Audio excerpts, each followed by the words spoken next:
नमस्कार मंडळी, कसे आहात? स्वागत आहे तुमचं पुन्हा एकदा पीक पाणी आपल्या प्लॅटफॉर्ममध्ये. आज आपण जाणून घेऊया सोयाबीनचा बाजारभाव. आज आहे 2 जुलै गुरुवार. त्या अगोदर आपण कालचे सोयाबीनचे बाजारभाव जाणून घेऊया. काल सोयाबीनची आवक होती जालना बाजार समितीला 423 क्विंटलची आणि जास्तीत जास्त भाव लागला होता 6,850, 6850. कमीत कमी भाव लागला होता 6,100, 61 रुपये. आणि जो ॲव्हरेज दर होते ते होते 67 रुपये, 6,700. आज पण आवक 300-400 क्विंटलची आवक असेल. भाव थोडे कमी झालेले कालच्यापेक्षा. जे माल काल 66-67 विकले ते माल आज 6500, 6500, 6600 विकलेले आहे. जवळपास 100 रुपयाचे बाजार घसरलेले आहे.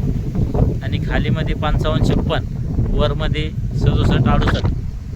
चालतं. थोडक्यात आपण माहितीच्या आधारे जाणून घेतले आजचे सोयाबीनचे बाजारभाव. या व्हिडिओमध्ये थांबूया. आपण पुन्हा भेटूया नवीन व्हिडिओमध्ये. जय जवान जय किसान.